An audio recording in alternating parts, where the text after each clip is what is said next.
수많은 창조 신화가 있죠. 각 나라마다 저마다 다 신화가 있어요. 다 비슷비슷한 것 같은데, 근데 대부분 이 세상에 있는 신화들의 공통적인 것은 뭐냐면 세상에 혼돈이 있었다는 거예요. 우리가 창세기 1장 2절에도 보면 땅이 혼돈하고 그렇게 말하고 있지 않습니까? 그 공통적으로 나타나는 것은 이 혼돈함이 있었다라고 그렇게 말을 하고 있어요. 그런데 많은 신화에서 말할 때 이 세상이 어떻게 창조되었느냐 했더니 혼돈 속에서 창조되었더라. 혼돈 속에서 창조되는데 거기에는 어떤 신화에는 신이 없어요. 특히 동양 신화에는. 동양 신화에는 신이 없고 그냥 그 혼돈 자체 속에서 무언가가 나왔다고 그렇게 얘기를 합니다. 가장 유명한 것이 이 반고에 대한 신화예요. 이 혼돈 속에서 옛날에 태초에 혼돈 속에서 반고라는 거인이 태어났다는 거예요. 이 혼돈 속에서 반고라는 거인이 태어났는데 이 반고라는 이 거인도 나이가 들어서 이제 죽게 되니까 그 몸이 잘라져 가지고 그것이 하늘과 땅이 되었다고 그렇게 말을 합니다. 자세히 보면 누가 지었다라는 말이 없어요. 그냥 혼돈 속에서 그렇게 되어진 거예요. 그러니까 동양의 그런 신화는요, 어떤 신이 나타나서 창조한 게 아니에요. 절대적인 신이 있는 것이 아니라 그냥 저절로 그렇게 된 거예요. 저절로 그렇게 된 거. 그래서 우리는 이걸 뭐라고 말해요? 자연이다 그렇게 말하잖아요. 자연이라는 건 뭐예요? 스스로 자체에다가 그럴연이잖아요. 그러니까 스스로 그렇게 되어진 거라고 우리는 그렇게 이야기하고 있어요. 그러니까 누가 지었다고 말하지 않죠. 반면에 서양의 신화는 신이 나오는데 근데 대부분 그 신들은 하나가 아니에요. 여러 신이에요. 그래서 그때 신들 가운데 서로 인간들처럼 살다가 서로 질투 가운데 아니면 때로는 서로 권력을 쟁취하기 위해서 싸우다가 하나를 죽여서 거기에서 그 시신을 뜯어가지고 그래서 하늘과 땅을 만들고 이 세상 모든 만물들을 만들었다라고 그렇게 이야기를 하고 있어요. 그러니까 좀 뭔가 좀 약간 좀 잔인하죠. 그에 반해서 이 성경에서 말하는 이 창조 기사는 완전 달라요. 여기에는 절대적인 신이 있어요. 근데 그 신은 유일한 신이에요. 근데 그 신은 누군가를 죽여서, 다시 말하면 동양 신화처럼 자기가 죽어서 천지를 만들었다든지 아니면 서양의 신화처럼 서로 다툼 가운데 누군가를 죽여서 그 시신을 가지고서 천지를 만든 것이 아니라 말씀으로 만들었다. 다른 신화와 비슷한 것 같은데 뭔가가 달라요. 그리고 여기에는 싸움이나 다툼이나 폭력이 없어요. 오직 그분은 다른 무엇도 아닌 말씀으로 창조하셨더라 그렇게 말씀하면서 동일하게 혼돈은 있었지만 하나님이 그 혼돈 속에서 태어난 것이 아니라 오히려 그 혼돈 속에 하나님이 질서를 주셨다라고 그렇게 이야기합니다. 이것이 하나님께서 우리에게 허락하신 바로 이 천지 창조의 모습입니다. 그래서 우리는 보통 이 창세기 성경을 읽을 때 제일 먼저 이 창조의 기사를 먼저 만나는데 가장 우리가 힘든 게 뭐냐면 이 창조의 기사를 과연 우리가 믿을 수 있냐는 거예요. 이것 때문에 오늘날도 정말 많은 사람들이 계속해서 논쟁을 벌이고 있습니다. 특히 교회 안에서도 과연 이 창조의 기사를 그냥 하나의 어떤 신화로서 받아들여야 될 것이냐 아니면 이걸 사실로 받아들여야 될 것이냐 이걸 놓고서 교회 안에서도 여전히 다퉈요.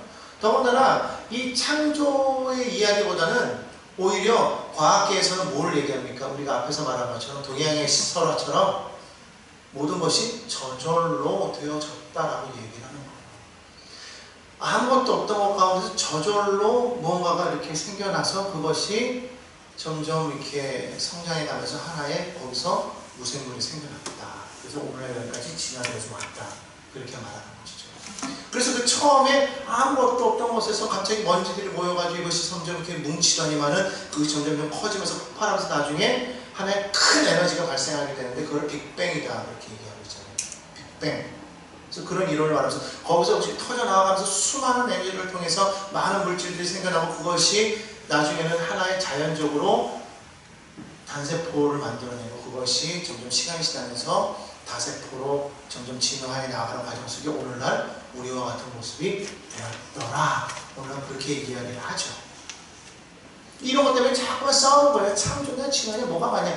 근데 오죽했으면 창조과학회라는 게 생겨가지고 뭘 얘기해요. 이거를 이렇게 약간 합의를 보죠. 그래서 창조적 진화, 진화적 창조 이거를 얘기하고 있어요.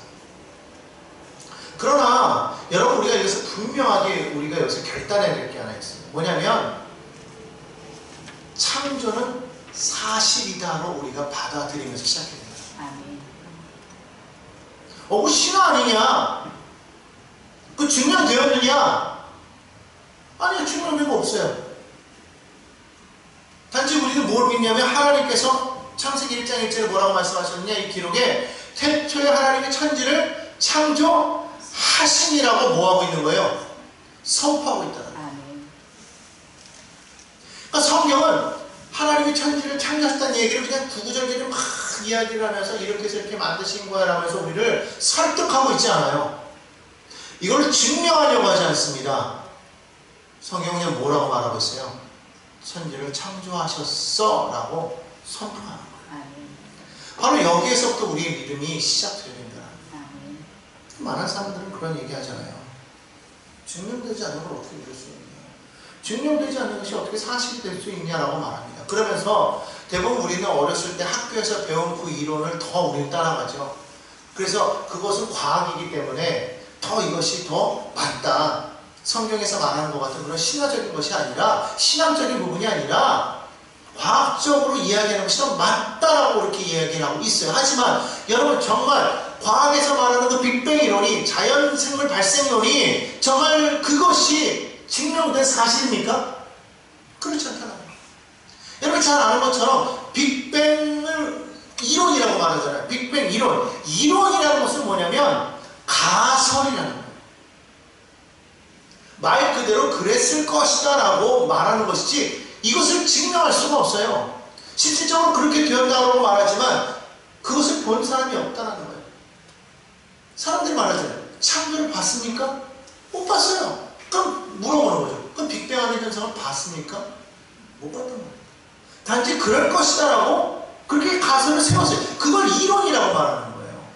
그러니까 이론과 법칙은 다른 거예요. 법칙은 말 그대로 이것이 실험을 통해서 증명이 되어졌을 때 이걸 법칙이라고 말하고 그러지 못할 때에는 여전히 가설에 머물러 있을 때는 우리 뭐라고 말하냐? 이론이라고 말하는 거예요.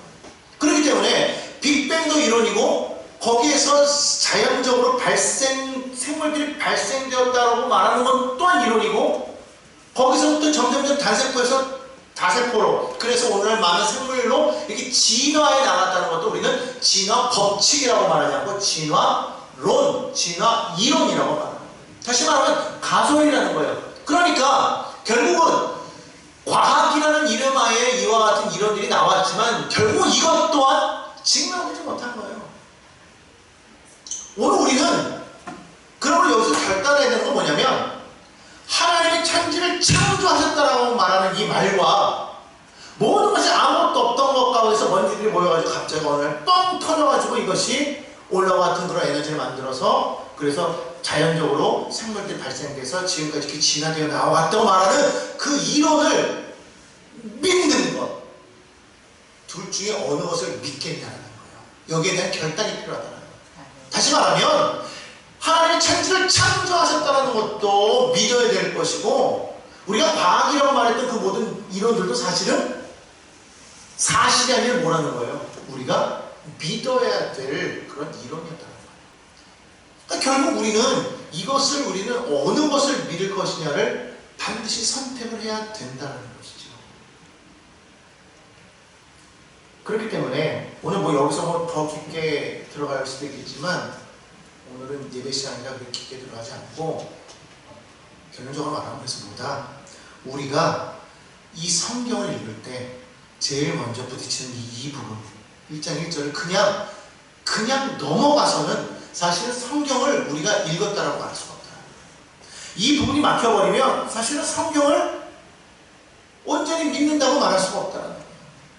하나님을 우리가 믿는다고 말한다면 제일 먼저 우리가 무엇을 결단해야 되느냐? 하나님이 천지를 창조하셨다는 그 사실을 우리가 결단하고 믿고 나아가야 된다.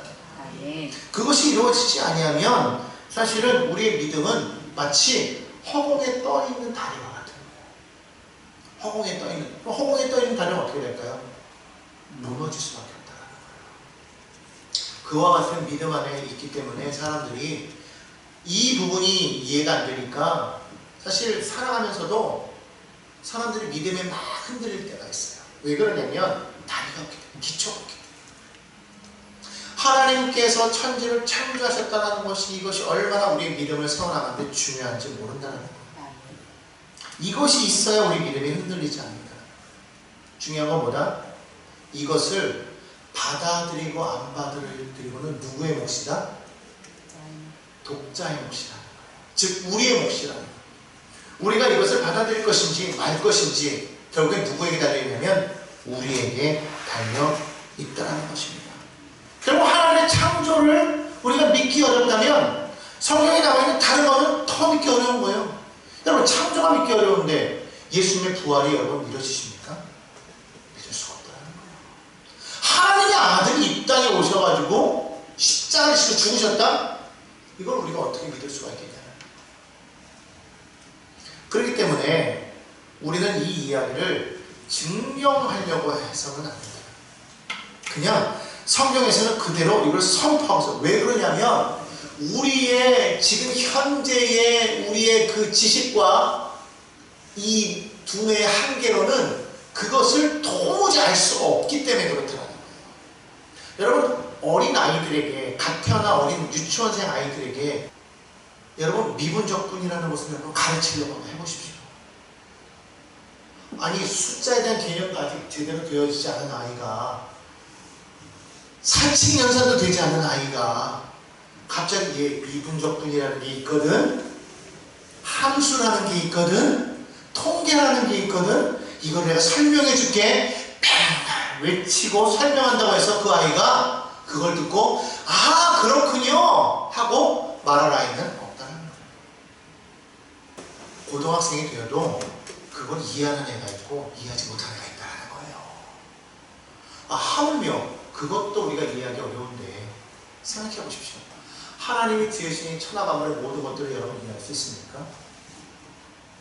인간의 창조에 대해서 여러분 이해할 수가 있겠어요? 안 된다는 거예요.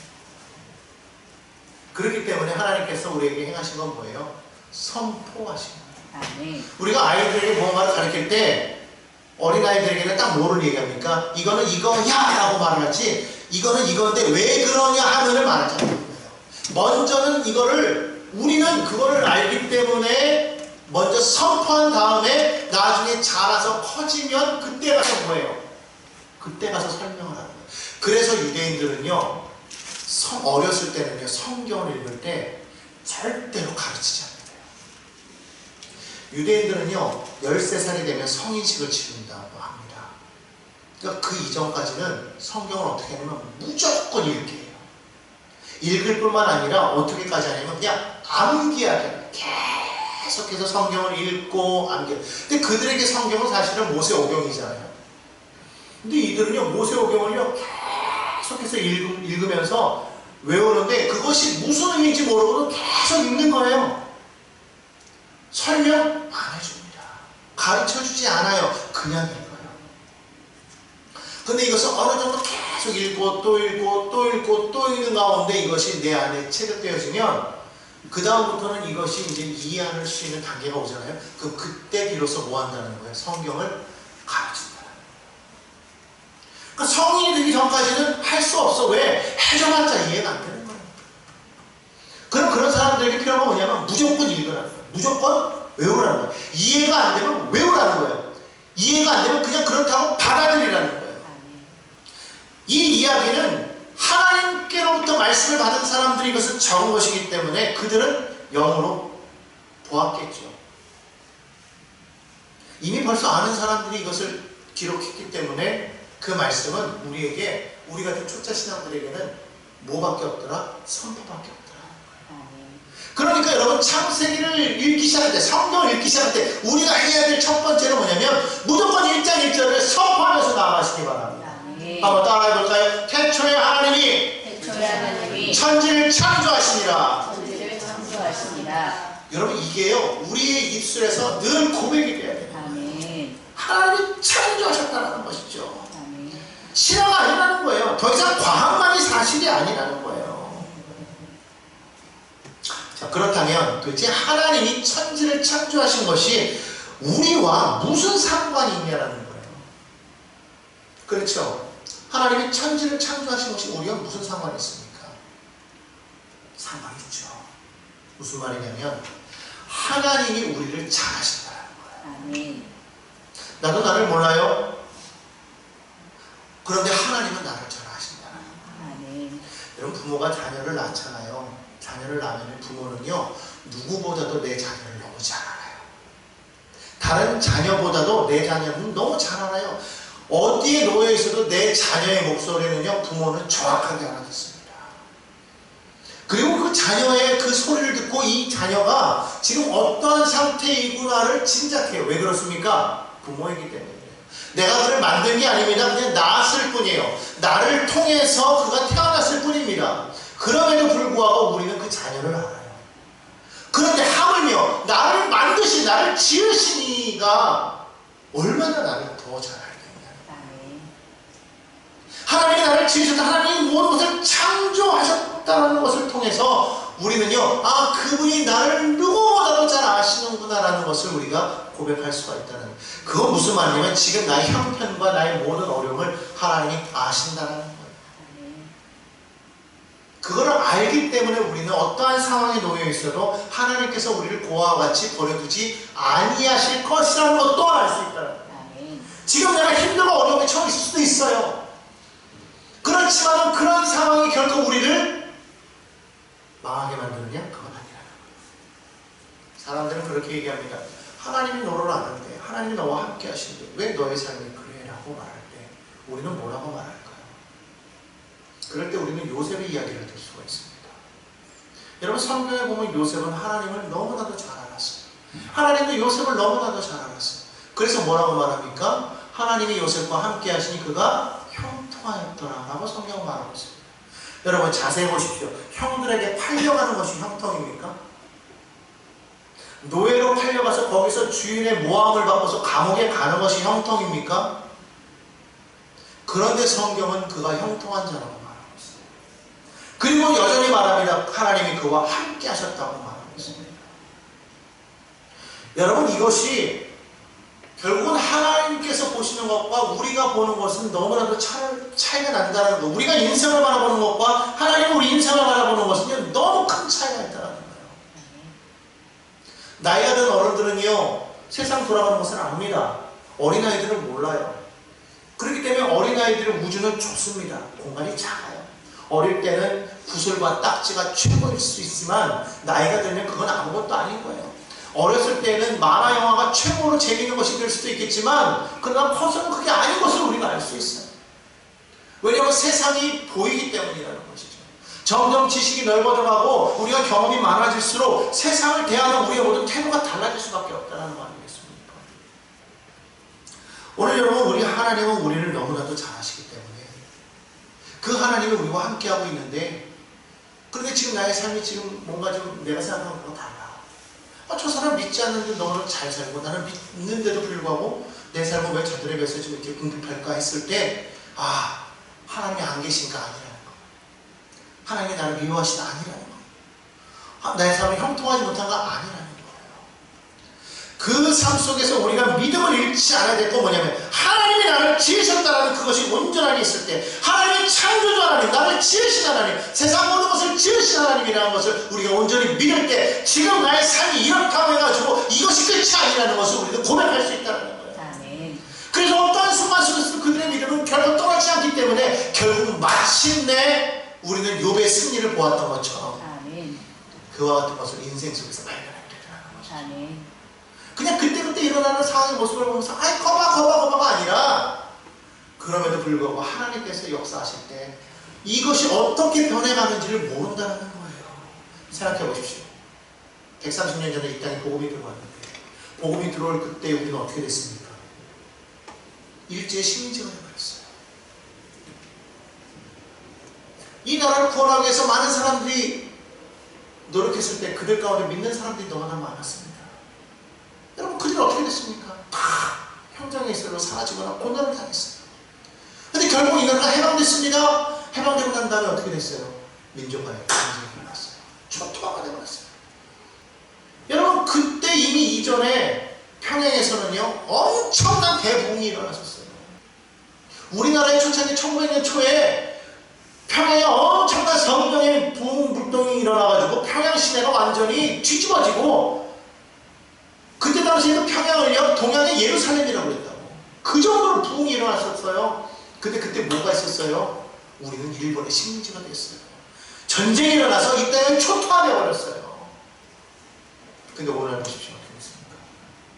그때의 기억은 다 사라지고 오늘날 한국이 한류가 세계에 지금 모든 사람들의 마음속에 지금 막 자리 잡고 있어요. 물론 그것이 하나님께서 행하신 일이겠지만 또 그것들 안에 하나님에 대한 어떤 그런 것으로 채워지지 않았기 때문에 이것이 반드시 하나님의 형통이라고 말할 수 없는 거예요. 하지만 이런 것을 보면서 우리는 뭘 기억해야 되느냐? 아, 하나님의 사람은 지금 놓여있는 그거 하나만 보고서 거기에서 머물러서는 안 되겠구나. 아멘. 시선을 어디로 돌려야 되겠더라? 하나님께로 돌려야 되겠다. 아멘. 좋을 때는 하나님이고 나쁠 때는 나 몰라라가 아니라 어떠한 상황 속에서도 우리는 하나님만을 바라볼 수 있는 그런 믿음이 있으면 아, 그 하나님은 나를 만드셨다. 그 하나님이 나를 아신다. 아멘. 라는 것을 고백할 수가 있어요. 아멘. 또한 하나님이 천지를 창조하셨다는 것이 우리에게 무엇을 유익이 있었다는 거예요. 도대체 그것이 우리에게 뭐냐는 거예요. 두 번째로 볼 수 있는 건 뭐냐면 하나님은 일하신다는 거예요. 아멘.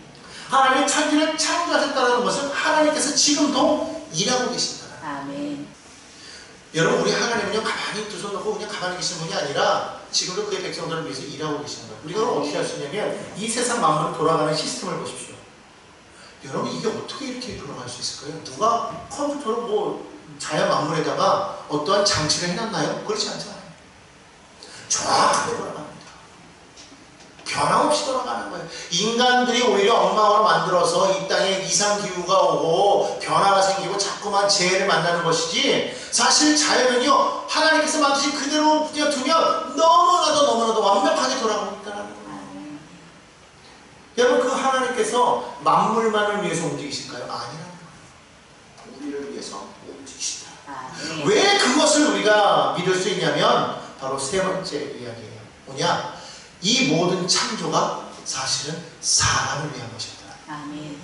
여러분 창조를 보십시오. 모든 것을 만들어 놓으신 다음에 하나님께서 여섯째 날에 누구를 만드셨어요? 사람을 만드셨어요. 그리고는 그 사람을 만물 가운데 두시고 뭐라고 말씀하십니까? 보시기에 심히 좋았더라. 아멘.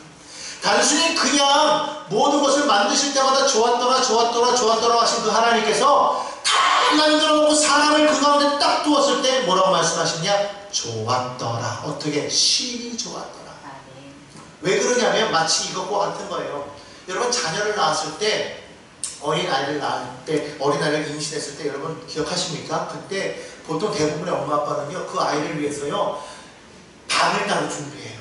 집에 있는 사람은. 물론 없는 사람은 방을 따로 준비할 수 없으니까 아기 침대를 준비합니다. 침대를 준비해놓고 뭐예요? 애들 이불을 싸놔요.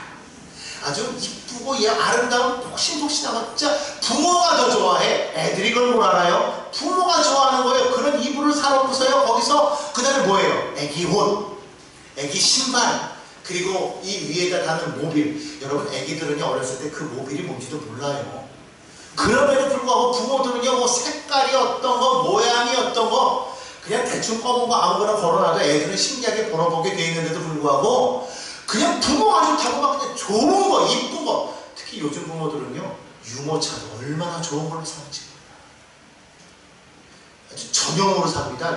외출용, 뭐 잠깐 뭐 나갈 거 멀리 갈 거, 뭐 더군다나 뭐 차에 카 시트에 별의별 걸 얼마나 완벽하게 준비해 놓은지 몰라요. 아직 애기 나왔어요? 안 나왔어요. 애기가 다 준비해 놓고 난 다음에 뭐합니까? 애기가 태어나면 애기를 이쁘게 씻겨가지고 어떻게 합니까? 그 자기가 준비한 옷을 입히고 그리고 향기를 나게끔 몸에다가 분칠하고 그리고 나서 어떻게 해요? 자기가 사놓은 침대에다가 탁 놓아요. 그리고 뭐라고 해요? 아이고 이뻐라 그러는 거예요. 아이고 이뻐라. 너무 좋다. 애기가 뭘 알아요? 침대가 명품인지 입고 있는 옷이 메이커인지 뭔지 어떻게 알아? 누가 좋아하는 거예요? 부모가 좋은 거예요. 보시기에 좋은 거예요. 어떻게 좋아요? 씨 좋은 거예요. 누구 때문에? 애 때문에? 그렇죠. 침대 때문이 아니에요. 야 내가 명품 침대를 샀지. 야 내가 애를 위해서 내가 메이커 있는 옷을 샀지. 그것 때문에 좋았더라? 아니에요. 메이커 있는 옷도 좋아. 왜 좋은 걸 샀어요? 애를 위해서. 왜 좋은 침대를 샀어요? 애를 위해서. 왜 하나님이 이 땅을 아름답게 만드셨어요? 우리를 위해서. 그 하나님이 이것을 만들고 뭐라고 말씀하셨더라? 아름답다. 그리고 뭐라고 말씀하셨어요? 창세기 1장 28절에 생육하고 번성하라. 땅에 충만하라. 말씀하셨다. 복을 주시며 라고 말씀하고 복을 주시며 아이에게 부모가 말하죠. 얘야 예쁘게 커라. 아름답게 커라. 내가 너를 위해서 모든 것을 다 해줄게. 마찬가지로 하나님 그러신다는 거예요. 이 모든 것 다 네 거야. 누려라. 너를 위해서 만들었어. 라고 말씀하십니다. 그러니까 여러분 보십시오. 하나님께서 이 모든 것들을 사람을 위해서 이렇게 만들었을 때 하나님께서 우리를 위해서 일 안 하시겠습니까? 일하신다는 거예요. 자연 만물도 움직이신 하나님 왜 이걸 돌리고 계세요? 자꾸 침대를 자꾸 흔들어주는 부모가 왜 흔들어요? 애기를 위해서 흔들지 쓸데없이 뭐 운동하겠다고 이거 흔들겠어요? 그렇지 않잖아요. 몸이를 다 지금 장난감만 앵앵거리고 하는 게 왜 그렇겠어요? 애기 기쁘라고. 하나님이 왜 자연만을 계속 움직이시면서 이렇게 만드셨겠어요? 우리 기쁘라고. 저와 여러분 기쁘라고. 그거를 좋아하시더라는 거예요. 그래서 창조는요 결국은 사람이 중심이에요. 여러분 다른 신화를 보십시오. 다른 신화에는요 창조의 중심이 사람이 아니에요. 사람을 위한 게 아니에요. 오직 성경만 하나님께서 전능하신 하나님께서요 우리를 그냥 어떠한 하나의 그 장난감으로서 여기기 위해서 놀고 그냥 하나님 갖고 놀려고 만든 게 아니라 정말 사람을 정말 위해서. 그래서 이 사람을 만들 때 어떻게 만들었느냐? 그냥 뭐 어디처럼 무슨 뭐 이렇게 이게 다른 신화에 나오는 것처럼 이렇게 여기 있는 먼지를 툭 털어버렸더니 먼지가 사람이 됐더라. 아니면 뭐 이 동양시에 나온 것처럼 방구가 죽었는데 그 죽은 몸에 벌레들이 나와가지고 사람이 됐더라. 아니라는 거예요. 하나님께서 사람을 어떻게 만드셨느냐? 신이 흙을 빚어 그 코에 생기를 빚어 만드셨는데 그런데 성경 뭐라고 하니 그냥 만드신 게 아니라 하나님의 형상과 모양이다. 하나님과 동일하게 하나님처럼 만드셨다는 거예요. 우리를 그렇게 대우하시고 여러분 하나님이 우리를 그렇게 사랑하는데 여러분 생각해보세요. 그럼 여러분 우리는 얼마나 존귀한 존재예요? 얼마나 귀한 존재인데 그런데 우리가 조금 뭔가를 안 됐다고 실패했다고 내가 좀 부족하다고 연약하다고 나는 별 볼 일 없어 좀 뭐 가난한 집안에 태어났다고 나는 정말 저주받은 인생이 정말이야. 환경은 어쩔 줄 몰라도 하나님은 그 한 사람을 존귀하게 만드셨다. 아멘.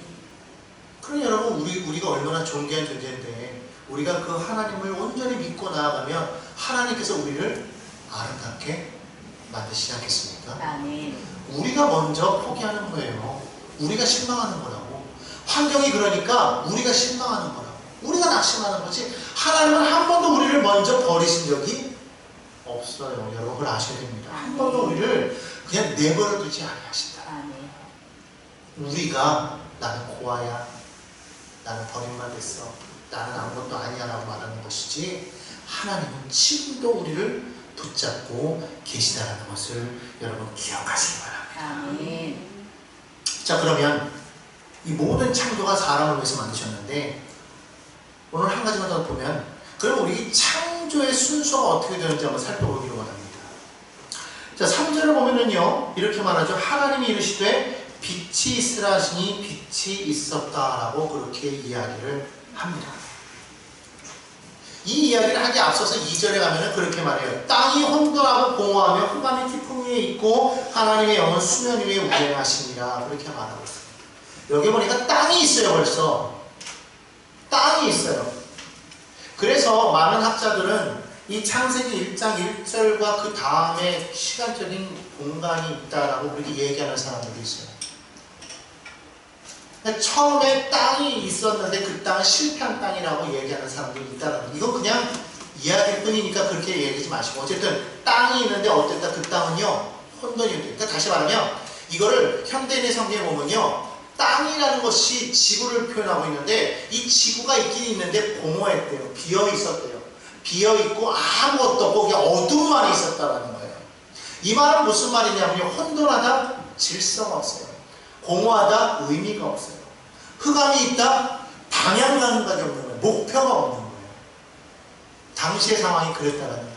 무질서하고 의미가 없고 방향감각, 목표가 없는 거예요. 근데 그 가운데 하나님이 제일 먼저 하신 게 뭐다? 빛이 있으라 하셨다. 빛이 딱 드러나니까 뭐가 보일까요? 빛이 생기면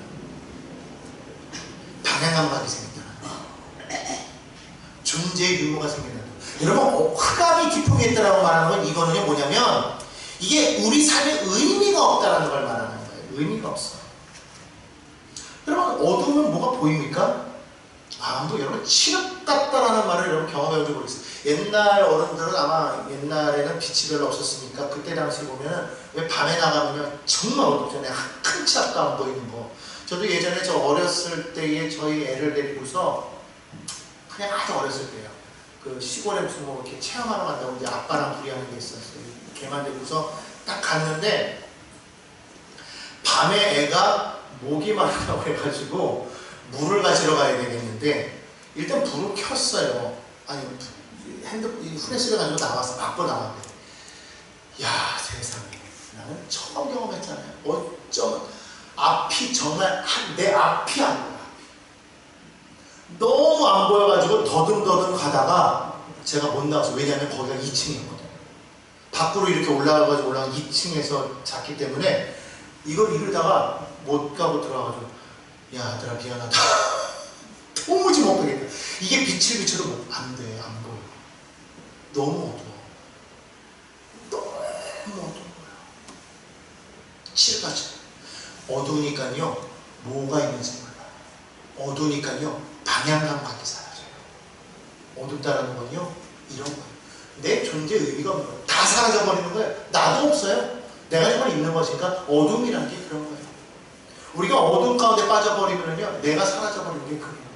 그래서 왜 우리가 절망에 빠진 사람들은 어둠에 있다고 그러잖아요. 근데 그 가운데 하나님은 제일 먼저 뭘 주시냐? 빛을 주시는 거예요. 왜? 빛을 주니까 내 존재가 보이지. 아멘. 빛을 주니까 방향이 생기기 시작하고, 빛을 주니까요 목표가 생기기 시작해요. 제일 먼저 빛을 주시는 거예요. 우리가 가끔 생각할 때 이런 얘기를 많이 해요. 지금 빛을 주셨는데 뭐 처음에는 빛을 주셔가지고 저녁이 되고 아침이 되기 첫째 날이라고 했으니까 뭐 맞는 말이에요. 근데 항상 헷갈리는 게 뭐냐면 이게 뒤로 가면요 하나님께서 큰 광명체를 만드신단 말이에요. 하나님께서 넷째 날에 하늘에 두 광명체를 만들어서 하나는 낮을 밤을 주관하게 하시고 하나는 밤을 주관하게 하셨다고 이렇게 성경을 얘기하고 있거든요. 그래서 사람들이 헷갈리는 게 빛이 태양 아니냐? 아니 태양을 만들기 전에 빛이 있었어? 그럼 어떻게 낮과 밤이 있을 수가 있어? 어떻게 그런 게 있을 수가 있어? 라고 이야기를 하죠. 근데 여기서 말하는 빛은요 태양이 아니에요. 여러분 이거 우리가 이해해야 됩니다. 빛은요 원초적인 빛이에요. 다시 말하면 태양은 빛을 낼 수 있어요. 그렇기 때문에 태양은 빛이 될 수 있어요. 근데 빛이다 태양은 아니에요. 다시 말하면 빛이 없으면 더 이상 태양도 아니에요. 하지만 태양이 없어도 빛은 있을 수가 있다는 거예요. 그 근본적인 그 빛을 말하는 거예요. 하나님께서 빛을 주시니까요 날이 환해지는 거예요. 여러분 잘 생각해 보십시오. 낮에도 한밤처럼 어두워질 때가 있잖아요. 먹구름이 짙어지면요 이슬같이 어두워서 낮에도 깜깜한 밤처럼 될 때 있죠. 왜 성경에 도 나오잖아요. 마태복음 27장 45절에 보니까 예수님께서 십자가에 달리셨을 때 그때의 제 육신으로부터 온 땅에 어둠이 있다는데 그 육신은 몇 시냐면 우리 시간으로 따지면 6시간을 빼야 된다고 했잖아요. 그러니까 몇 시냐면 정오 12시예요. 정오 12시. 그러니까 정오 12시면은 여러분 어떤 때예요? 보통 가장 해가 높이 떠 있을 때예요. 그리고 가장 밝을 때라고. 그런데 성경은 뭐라고 말하고 있어요? 온 땅에 어둠이 있는 때. 언제까지? 제 9시니까 3시까지. 오후 3시까지. 가장 밝아야 될 때에 가장 어둠이 임할 수가 있더라는 거예요. 여러분 그때 해가 없었겠습니까? 있었어요. 태양이 있었지만 빛은 사라질 수가 있다는 겁니다. 그래서 오늘 여기 첫 번째 말하는 이 빛이라는 것은 태양을 말하는 게 아니라 말 그대로 근원적인 빛을 말하는 거예요. 그 빛은 무엇을 주느냐? 우리에게 의미를 주는 거예요. 우리에게 질서를 주는 거예요. 우리에게 방향을 주는 거예요. 바로 혼돈과 공허와 어둠이 가득한 곳에 빛을 주시는 거예요. 하나님의 창조가 중요한 것이 뭐냐면 오늘날도 그와 같은 상황 속에 있는 우리 가운데 하나님이 제일 먼저 뭘 주시느냐? 빛을 주셨다는 거예요. 그 빛이 누구예요? 예수 그리스도입니다. 아멘. 예수님께서 말씀하시기를 내가 곧 길이요 진리요 생명이다. 아멘. 길이 되신대요. 아무것도 없는데 길이 있어요. 의미가 없고 공허한데 진리가 되어주시는 거예요. 모든 것이 혼돈되고 모든 것이 흑암 가운데 있어서 정말 내 존재 자체가 없는 그 가운데 하나님 예수께서 생명이 되어주신다. 예수의 빛이 우리 가운데 임할 때 바로 이와 같은 역사가 일어나게 된다는 것입니다. 아멘. 그 하나님께서 빛을 만드신 다음에 그 다음에 궁창을 나눴다고 했어요. 그때 당시 아마 물이 있었나 봐요. 여기 성경 2절에 보니까 하나님의 신이 수면 위에 운행하셨다고 그러더라고요. 그러니까 뭔가 비어있지만 물로 가득 찬 그곳에 하나님께서 뭐 하셨어요? 가운데 공간을 만드셔서 그 공간을 이름하셨는데 뭐라고 말하느냐? 하늘이다 라고 말씀하십니다. 물을 쪼개서 위에 공창이 있고 아래에 공창이 있는데 그 사이가 크게 공간이 생겼는데 거기를 하늘이라고 만드신 다음에 무엇을 만드십니까? 그 밑에 있는 공창을 나누어서 땅과 바다로 나누시고 그 위에 식물을 만드셨어요. 땅은 뭐예요? 우리가 디뎌야 될 공간이에요. 땅은 우리가 디디고 서 있어야 될 공간이에요. 다시 말하면 하나님께서 이 땅을 창조하셨을 때 우리로 하여금 설 수 있는 공간을 만드셨다는 거예요. 여러분 우리가 이 세상을 살아가면서 어느 누구 하나 방황하지 않고 바로 서 있을 수 있도록 하나님께서 우리에게 지침목, 버팀목을 허락하여 주신다. 아멘. 우리가 단단하게 서 있을 수 있도록 하나님께서 이 땅을 물같이 만드시지 아니하시고 그 땅을 하나님께서 우리에게 허락하여 주셨어요. 마치 이스라엘 백성들이 홍해 앞에 섰을 때 하나님께서 남풍을 불어서 그 홍해를 가르시고 그 땅을 마른 땅이 되게 하시니 이스라엘 백성들이 걷더라. 길이 없는 그곳에 하나님께서 길을 내시고 사람들과 간단하게 걸어갈 수 있도록 하시더라. 땅을 주시더라. 그리고 무엇을 주셨더라? 식물을 주셨더라. 그 식물이 뭐가 되게 하신 거예요? 만나가 되게 하신 거예요. 광야 생활 가운데 이스라엘 백성들이 먹을 것이 없었을 때 하나님께서 하늘에 만나를 내려서 먹이시지 않았습니까? 먹이시는 하나님. 우리로 하여금 든든히 서서 나아갈 수 있게 하시는 동시에 우리를 먹이시는 하나님이시라는 것을 성경은 보여주고 계십니다. 그리고 나서 광명체를 만드셨죠. 이제 광명체를 만드셨는데 그럼 이 광명체 역할은 뭐냐는 거예요. 성경을 보니까 이렇게 말하고 있어요. 징조와 계절과 날과 해를 이루셨다. 여기에서 우리가 생각할 수 있는 게 뭐죠? 시간을 만드셨다는 거예요. 시간을. 다시 말하면 하나님께서는요 이 땅을 창조하실 때 공간도 만드셨지만 그 다음에 뭘 만드셨어요? 지금 우리가 살아가고 있는 이 시간을 만드신 거예요. 다시 말하면 시간도 창조물이라는 거예요. 우리가 생각하는 이 시간은 하나님의 시간과는 다릅니다. 우리가 아는 그 시간은요, 과거와 현재와 미래가 있어서 계속해서 일직선적으로 흘러갑니다. 앞으로 나아가지 연어처럼 되돌아갈 수가 없어요. 이 시간은 되돌릴 수가 없단 말입니다. 한 번 지나가면 끝인 거예요. 그런데 하나님의 시간은 일직선적인 시간이 아니에요. 그건 하나님이 만드신 시간이라는 거예요. 우리가 이런 시간 속에서 하나님의 이야기를 이야기하려고 하니까 도대체 그 태초가 언제냐 자꾸 궁금해지는 것이고, 그러니까 자꾸만 우리는 과거와 현재와 미래에 대한 그런 두려움 속에서 살아가고 있는데, 사실 그렇지 않아요. 하나님께는 어제나 오늘이나 영원토록 동일하신 거예요. 어제가 오늘이고 오늘이 내일이고 똑같아요. 왜냐하면 그 시간이 없기 때문에. 그 시간의 개념이 우리에게는요 이해가 안 되는 거예요. 그거를 말씀해 주실 수가 없기 때문에 그냥 믿을 수밖에 없어요.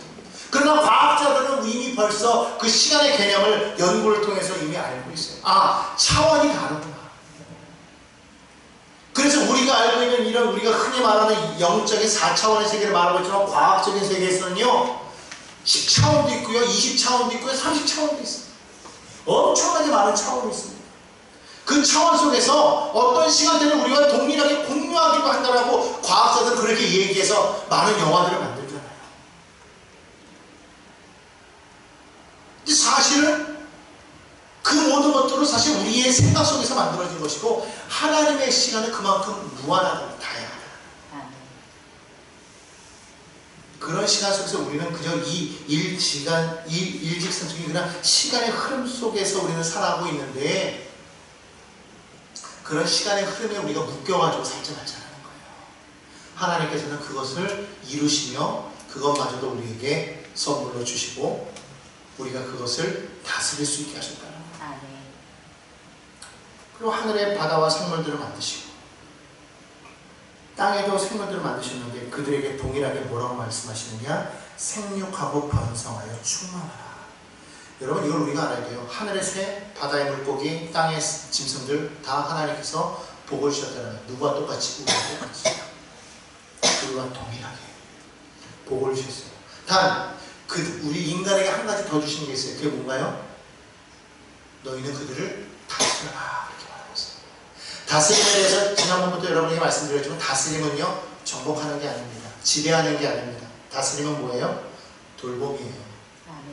마치 가장이 집안을 잘 다스리는 것 같이, 왕이 그 나라를 잘 다스림 같이 너희도 그 생물들을 잘 다스려라, 돌보라, 이렇게 말씀하십니다. 왜? 하나님이 그러하시기 때문에. 너희는 그의 백성이요 그의 기르시는 양이고, 하나님은 우리의 목자가 되시는 왕이 되시는. 그 하나님은 우리를 그렇게 돌보시고 다스리는 것처럼 너희도 그렇게 하라라고 했는데 인간이 그걸 못한 것 뿐이죠.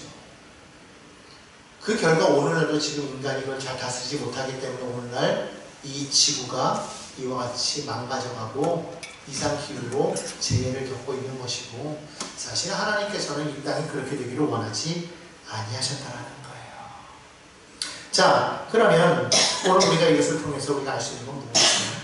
하나님은 이 땅을 창조하셨고, 그것을 창조하셨을 뿐만 아니라 그 창조하신 것이 결국 우리에게 무엇이 유익이느냐? 그분이 우리를 아시고 우리를 지금도 일하시더라. 왜? 하나님의 창조는 바로 우리를 위한 것이었기 때문에. 그래서 하나님께서 이 모든 것을 정말 순차적으로 만드셔서 우리에게 무엇을 주셨더라? 하나님께서 의미를 주시고 질서를 주시고 목표를 주셨다. 올 한해 여러분들이요 하나님과 함께 동행하심으로 이와 같은 창조의 하나님, 그 하나님께서 내게 주신 그 이 창조의 신앙을 살아갈 때 첫째로 여러분의 삶에 의미를 찾으시기 바랍니다. 아무런 의미 없이 그렇게 내 삶은 의미가 없어, 나는 참 무의미해, 나는 도대체 왜 사는지 몰라.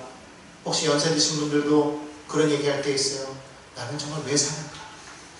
여러분, 그 의미를 찾게 되시기 바랍니다. 그리고 삶의 무질서가 떠나가게 되길 바랍니다. 삶이요 지저분하고 막 무질서해지는 거는요, 이거는 사단이 하는 거예요. 하나님의 사람은요 질서가 있어요. 그리고 삶의 목표가 있습니다. 우리 그 목표를 가지고 우리 올 한 해에도 정말 믿음으로 승리하며 나아가는 믿음의 삶이 다 되시기를 주님의 이름으로 한곡하게 부탁드립니다.